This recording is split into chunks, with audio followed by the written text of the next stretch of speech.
శ్రేష్టమైనది దేవుడి యొక్క వాక్యము మనల్ని బ్రతికిస్తుంది, మన జీవితాలలో నెమ్మదినిస్తున్నది, నిత్య జీవానికి చేర్చేటటువంటి మార్గమై ఉన్నది కనుక వాక్యమై ఉన్న దేవాది దేవుడు ఈ దినం మనతో మాట్లాడవచ్చున్నాడు. పరిశుద్ధ గ్రంథములో ప్రకటన గ్రంథము 1వ అధ్యాయము 15వ వచనము చదవబడినటువంటి లేఖన భాగము, ఆయన పాదములు కొలిమిలో పుట్టము వేయబడి మెరయుచున్న అపరంజితో సమానమై ఉండెను. ఆయన కంఠస్వరము విస్తార జల ప్రవాహముల ధ్వని వలె ఉండెను. చిన్న ప్రార్థన చేసుకుని వాక్యాన్ని ధ్యానం చేసుకుందాము.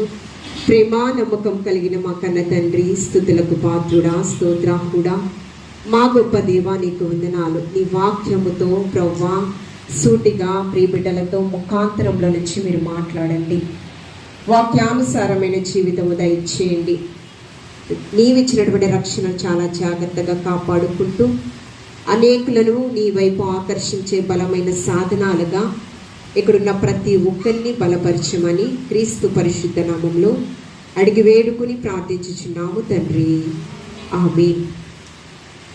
ఈ వాక్యము భక్తుడైనటువంటి యోహాను గారు, యేసు రొమ్మున ఆనుకున్నటువంటి శిష్యుడు, యేసుక్రీస్తు ప్రభువారు మరణ పర్యాంతం వరకు కూడా ఒక నమ్మకమైన శిష్యుడిగా దేవాది దేవుని ఎదుట నుంచి మంచి సాక్ష్యం పొందుకున్నటువంటి వ్యక్తి. అంతేకాకుండా పరలోక రాజ్యాన్ని ముందుగా చూసేటటువంటి గొప్ప భాగ్యము పొందుకున్నటువంటి వ్యక్తి. 12 మంది శిష్యులలో ఎవ్వరూ కూడా పరలోక రాజ్యాన్ని చూడలేకపోయారు.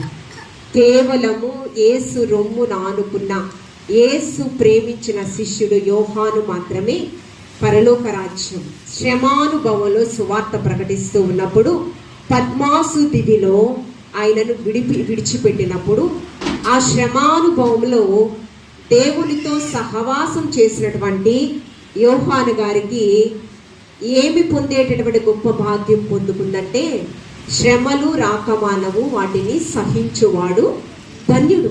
ధన్యుడు కనుకనే పరలోక రాజ్యాన్ని చూసేటటువంటి గొప్ప భాగ్యం. ఆ పరలోకంలోకి వెళ్ళాలి అంటే మనందరము కూడా క్రైస్తవుల యొక్క నిరీక్షణ పరలోక రాజ్యమును స్వతంత్రించుకోవాలి. ఆ పరలోక రాజ్యాన్ని స్వతంత్రించుకోవాలంటే మనం ఏం చేయాలి, ఎలా బ్రతకాలి ఈ లోకములు అనేది గురించి మనం ఆలోచన చేసినట్లయితే, ఆయన పాదములు కొలిమిలో పుటమి వేయబడి ఉన్నాయంట. ఎలా ఉన్నాయండి? కొలిమిలో పుటము, బంగారము కొలిమిలో కాల్చబడిన తర్వాతనే కదా అది దగదగ మెరుస్తూ ఉంటుంది. ఎలా కాల్చబడుతుంది? కొలిమిలో కాల్చబడుతుంది కదా. కాబట్టి ఒక కన్య అంటే వధువు వరుడైన యేసుక్రీస్తు ప్రభువాన్ని ఆకర్షించుకోవాలి. ఎవరండి? మనమందరము కూడా వధువు సంఘం. అందుకనే క్రొత్త ఆకాశము, క్రొత్త భూమి నిర్మించబోచు ఉన్నాను. యేసుక్రీస్తు ప్రభువారు 2వ రాకడలో వధువు సంఘంగా మనమందరం కూడా ఎప్పుడైతే పరిశుద్ధ అలంకారం కలిగి ఉంటామో, వరుడైన యేసుక్రీస్తు ప్రభువారు మధ్యాకాశములో క్రొత్త ఆకాశము, క్రొత్త భూమి నిర్మించబడింది. మనల్నందరినీ కూడా నూతన యెరూషలేములో చేర్చుకుంటారు. ఎలాగా? కన్యకలమైన మనమందరము కూడా యేసుక్రీస్తు ప్రభువారు వరుడైనటువంటి ఆ పురుషుణ్ణి ఆకర్షించాలి. సంఘము, విశ్వాసుల సమూహమైన మనమందరము కూడా యేసయ్యను ఆకర్షించాలి. ఈ మెరయుచున్న బంగారము, కొలిమిలో బంగారము కాల్చబడుతుంది కదా. ఆ కాల్చబడిన తరువాత బంగారముగా మనం ధరిస్తూ ఉన్నాం. అంటే శ్రమానుభవంలో మనము కూడా ప్రతిదినము కాల్చబడుతూ ఉన్నాం.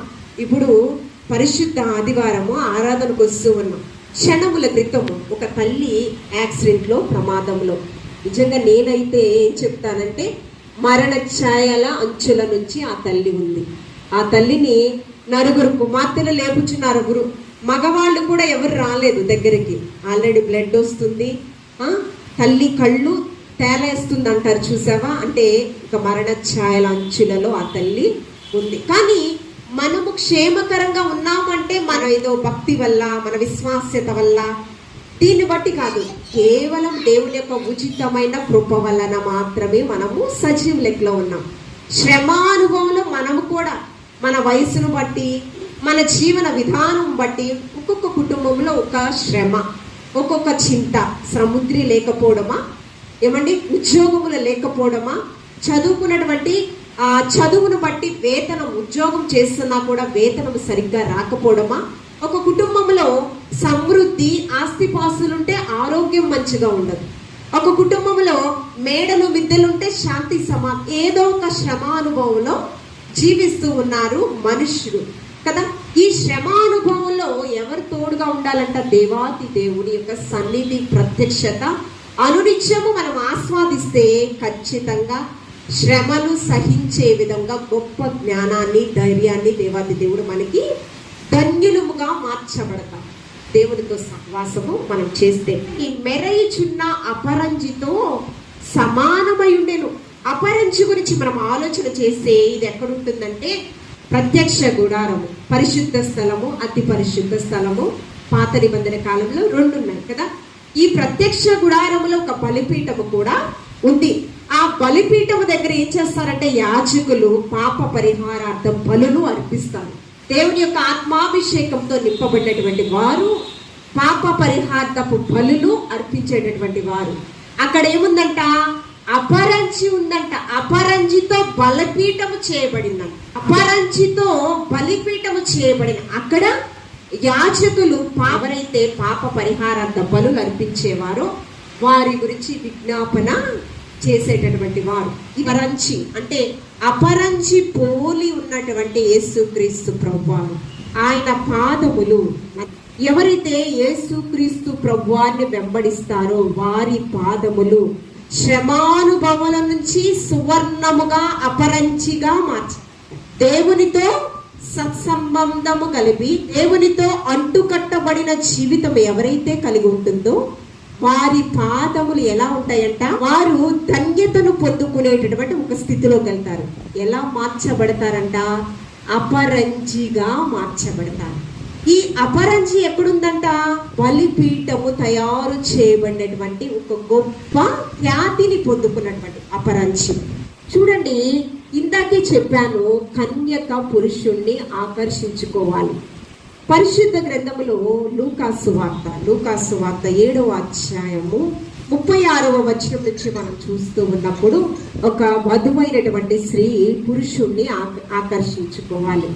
పరిసయ్యులంట యేసుక్రీస్తు ప్రభువాన్ని విందుకు ఆహ్వానించారంట. యేసయ్య మీద అచంచల భక్తితో ఆహ్వానించారా?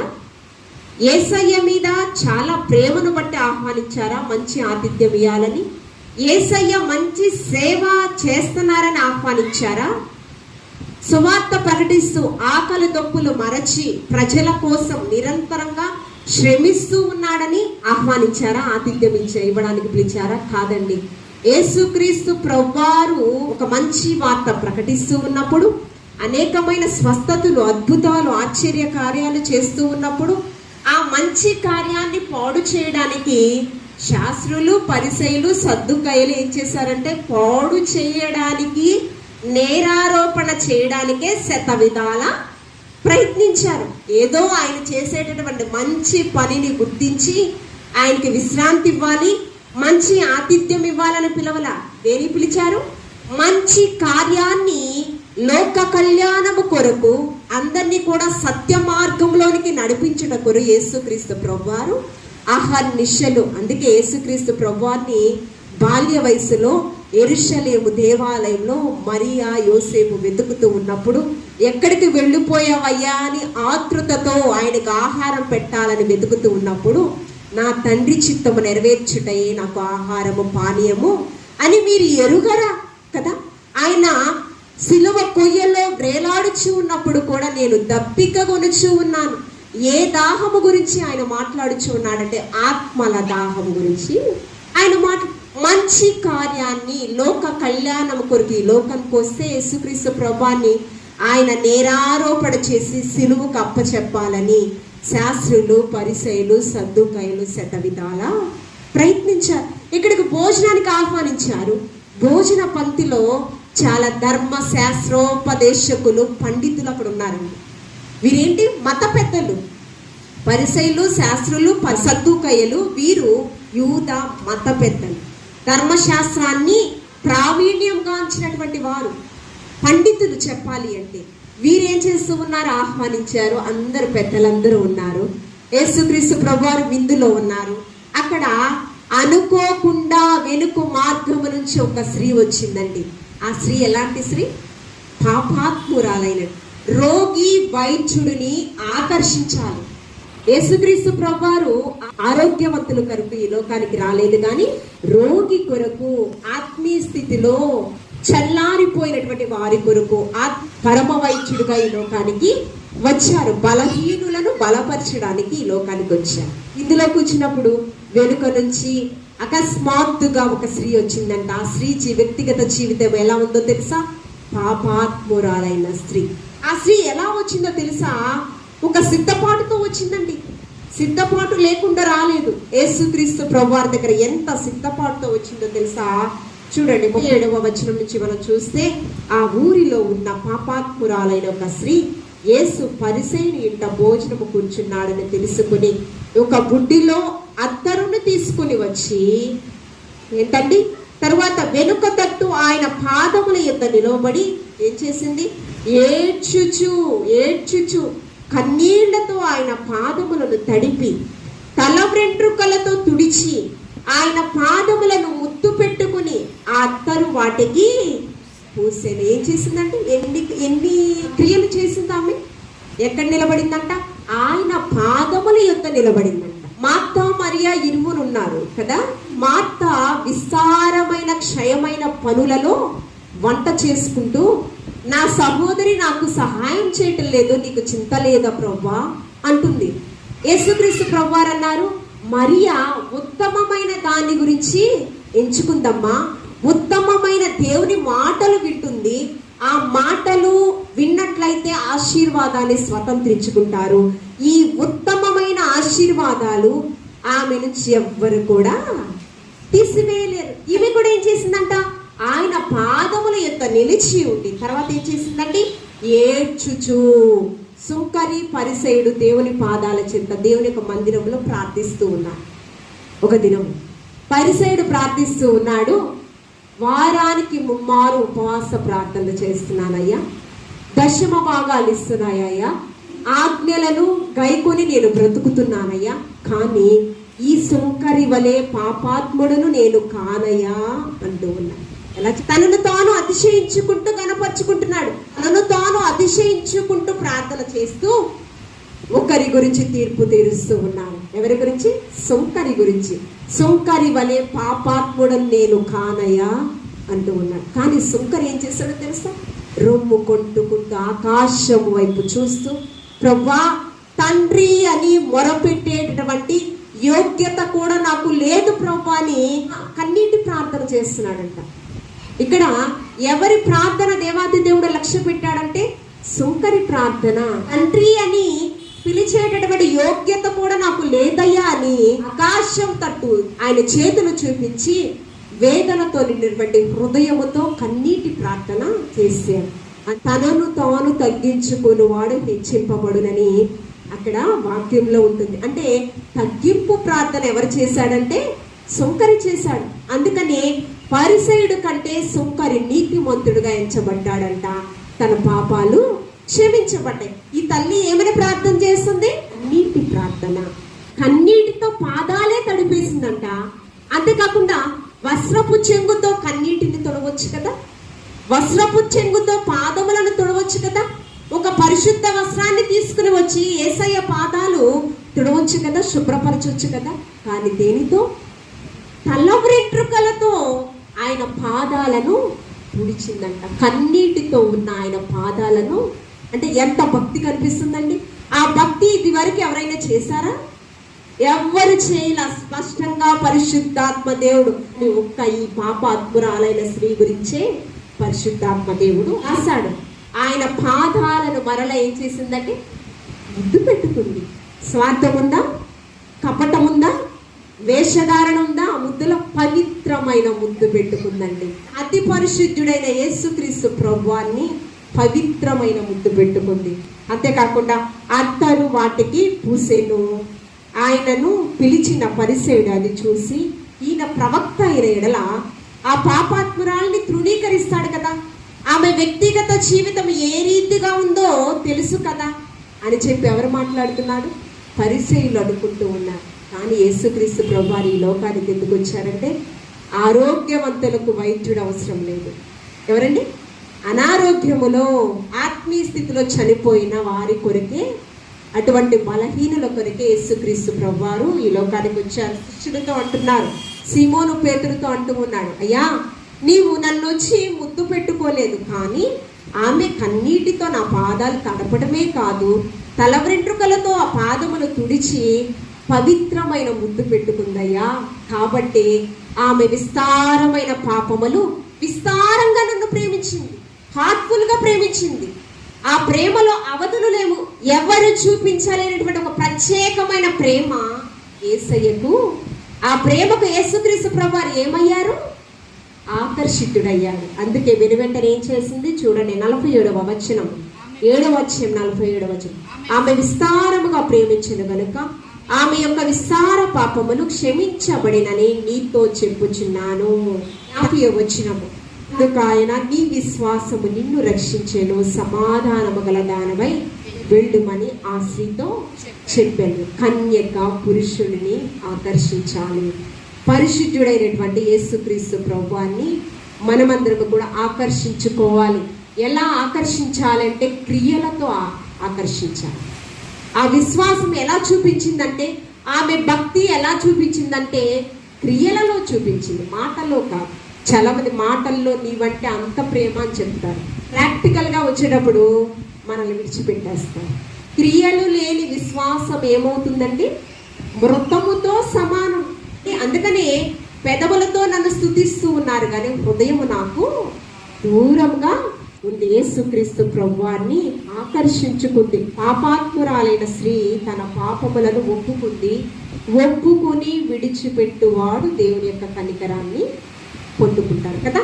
ఈమె దేవుని యొక్క కనికరాన్ని పొందుకుంది. పాదముల గురించి మనం ఆలోచన చేసినట్లయితే 110వ సంకీర్తన 1వ వచనం,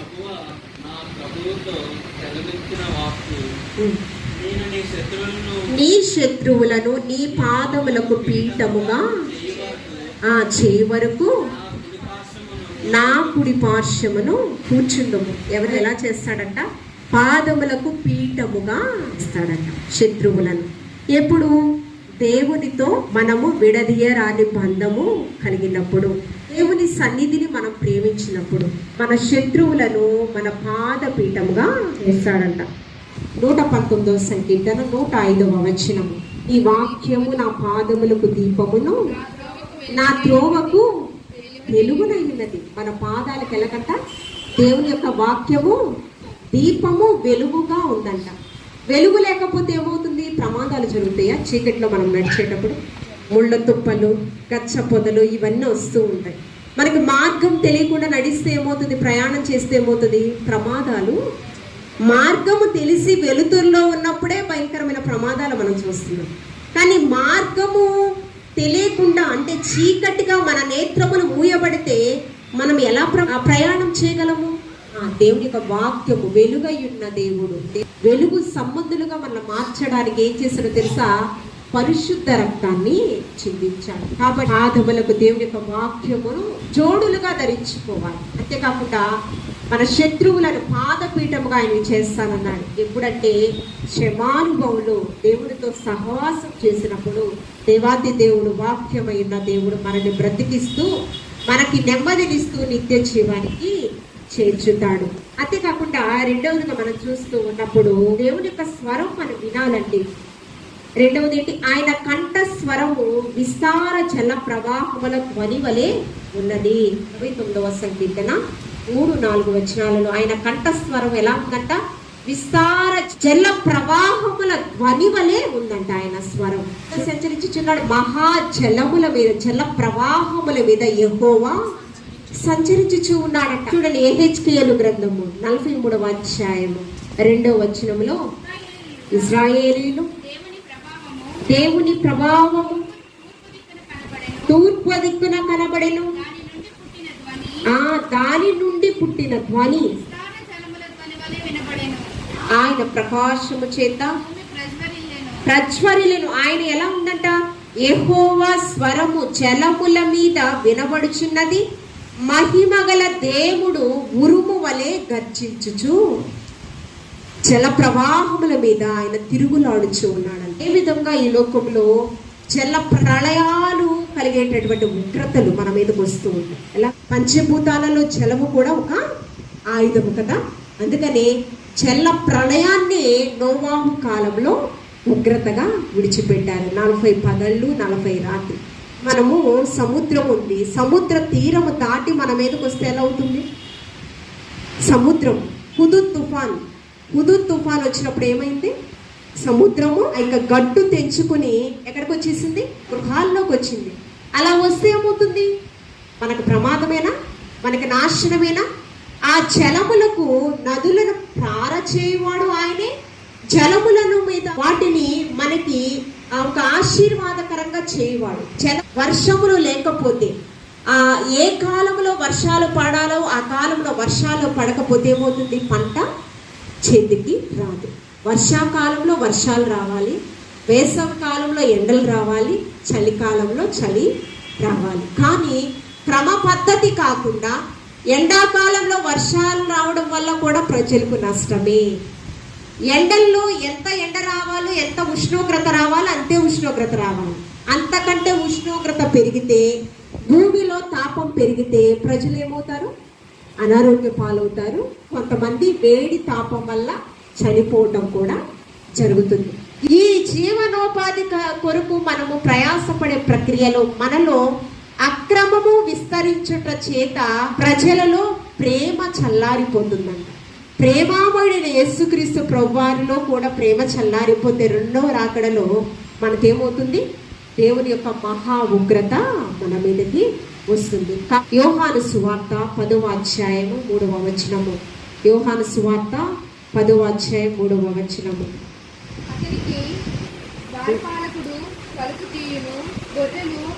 గొర్రెలు అతని స్వరము. ఎవరండి? గొర్రెలు అతని స్వరం. అంటే విశ్వాసులకు సాదృశ్యంగా ఏమి కనిపిస్తున్నాయి? గొర్రెలు కనిపిస్తున్నాయి. ఈ గొర్రెలు, నా గొర్రెలు నా స్వరము వినును. గొర్రెలకు మంచి కాపరి యేసుక్రీస్తు ప్రభువు, ప్రధాన కాపరి ఆయన. ఆ కాపరికి గొర్రెలు ఏం చేయాలంట? వెంబడించాలంటే మొదటగా ఆయన స్వరాన్ని తెలుసుకోవాలి. అంతే కాదా? నా గొర్రెలు నా స్వరాన్ని మాత్రమే ఉంటాయి. ఆయన స్వరాన్ని విననటువంటి ఆదాము అవ్వలు ఏమయ్యారు? సర్పం యొక్క స్వరము విన్నారు. అవునా కదా? సర్పం యొక్క స్వరం విన్న వారు దేవుని యొక్క మహిమను కోల్పోయారు, దిగంబరులుగా ఉన్నారు. ఏమండి? ఆత్మీయ స్థితిలో వారు చనిపోయారు కదా. మనం ఎవరి స్వరం వినాలి? త్రియేక దేవుని స్వరము. సమయమందు అసమయమందు దేవుని యొక్క స్వరము వింటూ ఉదక స్నానము చేయబడుతూ ఉండాలి. అంతేకాకుండా ప్రకటన గ్రంథం 3వ అధ్యాయం 20వ వచనంలో, ఇదిగో నేను తలుపు యొద్ద నిలిచి ఉన్నాను, తట్టుచు ఉన్నాను. ఎవడైనను నా స్వరము విని తలుపు తీసిన ఎడల నేను అతని యొద్దను వచ్చి అతనితో నివాసము చేయుదును. ఎవరండి? తలుపు యొద్ద నిలుచున్నాను, తలుపు తీసిన ఎడల స్వరం విని ఆయన ఏం చేస్తాడంట? మనతో ఆయన నివాసం చేస్తాడంట. అనగా ఏంటి? సహవాసము చేస్తాడు. దేవునితో సహవాసం చేస్తే అపవాది మన జీవితాలలో ఎలాంటి గలిబిలి చేసినా, ఎలాంటి శోధనలు కలుగ చేసినా వాటిని జయిస్తూ ధైర్యంగా దేవుని యొక్క ఆశీర్వాదాలు మనము పొందుకుంటాం. పాదముల గురించి మనం ఆలోచన చేస్తే, దేవునితో నడిచే పాదములు ఎలా ఉంటాయంట? ప్రతిదినము మనం ఎంతో మందితో నడుస్తూ ఉంటాం. అవునా? ఎంతో మందితో నడుస్తూ ఉంటాం. మన కుటుంబ సభ్యులతో, స్నేహితులతో. మనం ఎక్కడైతే ఉద్యోగం చేస్తున్నామో దేవునితో నడిస్తే ఆ పాదాలు ఎలా ఉంటాయో, తత్ఫలితంగా వచ్చే ఆశీర్వాదం ఎలా ఉంటుందో చివరిగా మనం చూద్దాము. చూడండి, యెషయా గ్రంథము 52వ అధ్యాయము 9వ వచనం. 7వ వచనం చదవమ్మా. 52వ అధ్యాయము. సువార్త ప్రకటించుచు, సమాధానము చాటించుచు, సువార్తమానము ప్రకటించు వారి పాదములు పర్వతముల మీద ఎంతో సుందరముగా కీర్తనకారుడు అంటూ ఉన్నాడు, నేను ఎక్కలేనంత ఎత్తైన కొండపైకి నన్ను ఎక్కించుము ప్రభు అంటూ. అంటే ఉన్నత స్థితికి సాదృశ్యంగా ఎత్తైన కొండ కనిపిస్తుంది. సువార్తమానము ప్రకటించే పాదములంట ఎలా ఉంటాయంట, ఎత్తైన పర్వతము మీద అది సుందరముగా.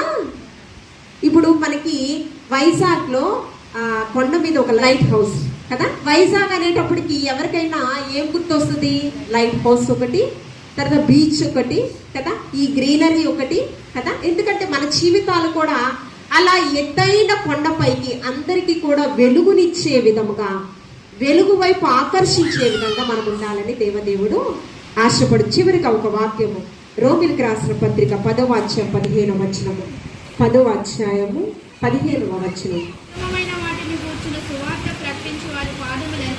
ఉత్తమమైన వాటిని గురించి సువార్త ప్రకటించు వారి పాదములు ఎంతో. ఏమి ప్రకటించాలంట, ఉత్తమమైన సువార్త, ఉత్తమమైన వాటి గురించే ప్రకటించాలి. చాలా మంది కల్పనా కథలు ప్రకటిస్తూ ఉంటారు, ఉన్నవి లేనట్టు ప్రకటిస్తూ ఉంటారు. దేవాది దేవుడు ఇచ్చినటువంటి పరిశుద్ధ గ్రంథములో ఏది తీసినా ఏది పొందుపరిచినా వారి మీదకి తెగుళ్లను దేవాది దేవుడు రప్పిస్తానని ప్రకటన గ్రంథం 22వ అధ్యాయంలో చాలా స్పష్టంగా మనం ఏం ప్రకటించాలంటే, యేసుక్రీస్తు ప్రభువు నా నిమిత్తం సిలువ వేయబడ్డాడు, చనిపోయాడు, మృత్యుంజయుడే, పునరుద్ధానుడై తిరిగి లేచాడు. ఇదే సువార్త మనము ప్రకటించాలి. యేసయ్యను నమ్ముకుంటే బిల్డింగ్ వస్తుంది, యేసయ్యను నమ్ముకుంటే ఉద్యోగాలు వస్తాయి, యేసయ్యను నమ్ముకుంటే మంచి ఆరోగ్యం కాదు, ఇస్తాడు అవన్నీ ఎప్పుడు పరిశుద్ధంగా మనం బ్రతికినప్పుడు, పవిత్రంగా సత్య మార్గంలో మనం బ్రతికినప్పుడు కదా, దేవునికి ఇష్టంగా మనం బ్రతికినప్పుడు ఖచ్చితంగా ఇశ్రాయేలును కాపాడువాడు కునుకడు నిద్రపోడు. కాబట్టి మనం ఏం ప్రకటించాలంట, మంచి ఉపదేశాన్ని ప్రకటించాలంట. ఆ ఉపదేశం ఎలాగా, నువ్వు యేసయ్యను నమ్ముకుంటే స్వర్గానికి వెళతావు, ఈ లోకంలో క్షయమైన వాటి కొరకు నీవు ప్రయాసపడుతున్నావు, ఇవన్నీ కూడా ఒక దినం విడిచిపెట్టి మనం వెళ్ళాలి. దీని గురించే మనం పరిచయించాలి. అప్పుడు ఎన్ని శోధనలు వచ్చినా దేవాది దేవుని సన్నిధిని విడిచిపెట్టరు. కాబట్టి మనము దేవునితో నడిచే పాదాలుగా, దేవుని స్వరాన్ని వినేవాడిగా, శ్రమలలో కూడా దేవునికి హత్తుకుని జీవించే వారిగా మనం ఉన్నట్లయితే ఖచ్చితంగా మన పాదాలు ఎక్కడ ఉంటాయంట, ఎత్తైన కొండపైన ఎంతో సుందరముగా దేవాది దేవుడు మన పాదాలను స్థిరపరుస్తానని దేవాది దేవుడు, అపరంజి పోలిన పాదాలుగా దేవాది దేవుడు అంత పరమ పవిత్రంగా. బంగారంలో ఏమైనా మలినం ఉంటుందా? కొలివిలో కాల్చబడిన తర్వాత బంగారంలో మలినం ఉంటుందా? శుద్ధ సువర్ణము కదా. ఆ శుద్ధ సువర్ణం మనం ధరించడానికి, తేజస్సుతో నింపబడడానికి కారణం ఏంటంటే దేవునితో అంటుకట్టబడిన జీవితము. కొలిమిలో కాల్చబడిన తరువాత శ్రమానుభవంలో నుంచి మనము దేవునితో అంటుకట్టబడిన జీవితం ఎప్పుడైతే వస్తుందో సువర్ణముగా మనల్ని, అపరంజిగా మనల్ని దేవాది దేవుడు మార్చివేసి బలిపీఠములో చేర్చేటటువంటి గొప్ప భాగ్యాన్ని దేవాది దేవుడు మనకి ఇస్తాడు. ఆ రీతిగా మనం జీవిద్దాము. దేవాది దేవుని యొక్క రాకడలో ఆయన కుడిపార్శ్వమునకు చేరేటటువంటి గొప్ప భాగ్యము మనమందరం కూడా స్వతంత్రించుకున్నాము. దేవాది దేవుడి ఈ మాటలు మనందరి వెనుకల్లో బహుగా ఫలించునుగాక. ఆమేన్.